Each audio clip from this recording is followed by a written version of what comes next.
Hello, welcome to my channel. Thank you for joining me today. Today we're going to be looking at some Brusho techniques using wax resist and gold leaf. So to begin with, I've just got a mixed media paper and I'm drawing on that with some wax pastels. And I'm keeping the drawing very simple and random because Brusho itself is very random, and that's the fun of it. When we put the Brusho onto the paper, we don't know what it's going to do.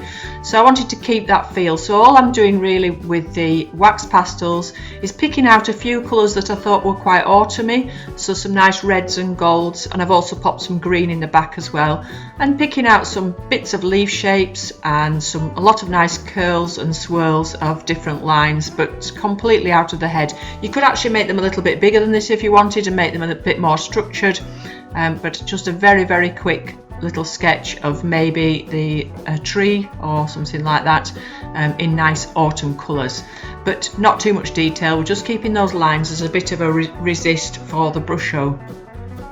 So once I'd done that and put all the wax on, I then added some water with my spritzer. So I just sprayed that on again very randomly because we want this to be not planned, we just want to see what happens.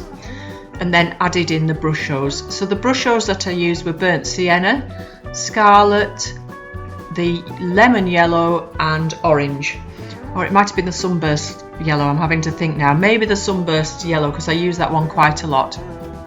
And you'll see that I pick up a tissue at times to get rid of some of that excess water because I've got it very wet, a lot of water on there so that the pigments are moving around a lot, and I do pick up the paper and make them move more as well. So as well as soaking up some of the excess water at the edges of the paper with the tissue, I also added some extra pigments after I'd done this moving around. Just look at it, see where you think you want it to be a bit lighter or a bit darker. I added some of the extra burnt sienna in to get some darker areas in places. But don't forget with Brushos that they can dry very muddy if you end up putting too much colour on and going on and on with it. So just be very careful that you don't overdo it when you're adding extra colours to it. So after that I got a dry brush, so just a small brush, and I manipulated it around. So I wasn't adding any extra water, I wasn't adding any extra pigment, I was just looking at what I had there and the way that the Brusho had settled in those areas between the wax resist, moving some of the pigments about.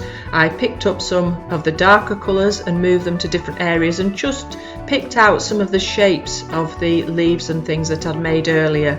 So even though it's random, it's quite nice just to get those tones in and move it around and have a bit of a play with it whilst it's still drying. And then after that, leave it to dry absolutely completely. So maybe overnight's the best thing, and leave it to completely dry. You'll also see that I do add some extra water at the edges just to let the colour move a little bit nearer to the edge of the paper, and you'll see that I use a little bit of board, so that protects the rest of the painting whilst I'm spraying on that extra water. So I'm not moving around anything on the centre of the picture there, just adding some extra water to the edges. And this is a good tip, to have a little bit of cardboard or something around, an old piece of mount board that you can just protect other areas of your painting with whilst you're spraying. Sometimes I use my hand, but it's much nicer to use the board. So once that was completely dry, I then applied the glue. So this is a Pebo glue, I think that's how you pronounce it, P-E-B-E-O, and I got that from Hobbycraft. I will list the products that I've used down below. Now this is quite new to me, I've not used gold leaf much at all. This was perhaps only my second or third attempt at using it, and I have made a bit of a mistake in that I left it to dry too long. You must leave it to dry until it's clear, perhaps an hour or 2 hours, but I actually left it overnight because something cropped up and I didn't have time to do it that day, and I feel that this has meant that it hasn't just stuck to the glue as much as it should have done, or maybe I should have just pressed it on a little bit harder.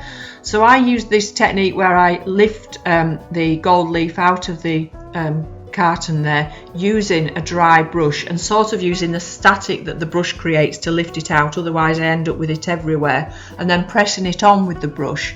But maybe I should have pressed it on more firmly with my fingers to begin with. You'll see at the end I used to reapply it where it's not stuck on too well. but I do think that was more down to me leaving it too long to dry. If you've got experience of using gold leaf, which I haven't, and you've got any tips for me, if you could put those in the comments below, that would be great, not just for myself but for other viewers as well that might want to have a go with gold leaf. So I did read the instructions and had a bit of a go at it, but I'm not sure I'm doing it completely properly there. So I applied it to all those areas. So it's difficult sometimes seeing where you've put the glue, especially when you're coming back to it an hour or two later, and the glue's gone nice and clear.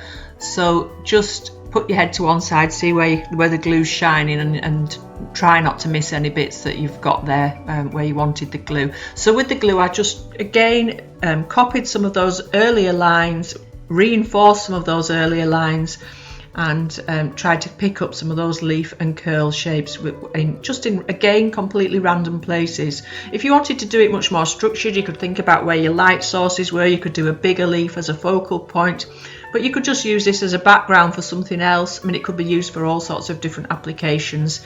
This was just to give you some ideas really for something that you could go forward and use in your own work. And you'll see that I brushed off the excess using a nice big soft brush onto a good clean piece of paper so that I could save those to use again. You don't want to be wasting them if you can help it. So I hope you found that useful. Let me know what you think in the comments below. Let me know if you've tried using gold leaf with Brusho before. If you're new to the channel, don't forget we've got new videos every Monday and Thursday, and if you want to see more like this, then you can subscribe using the bell notification below. So thanks for watching, and I look forward to seeing you all again soon. Bye for now.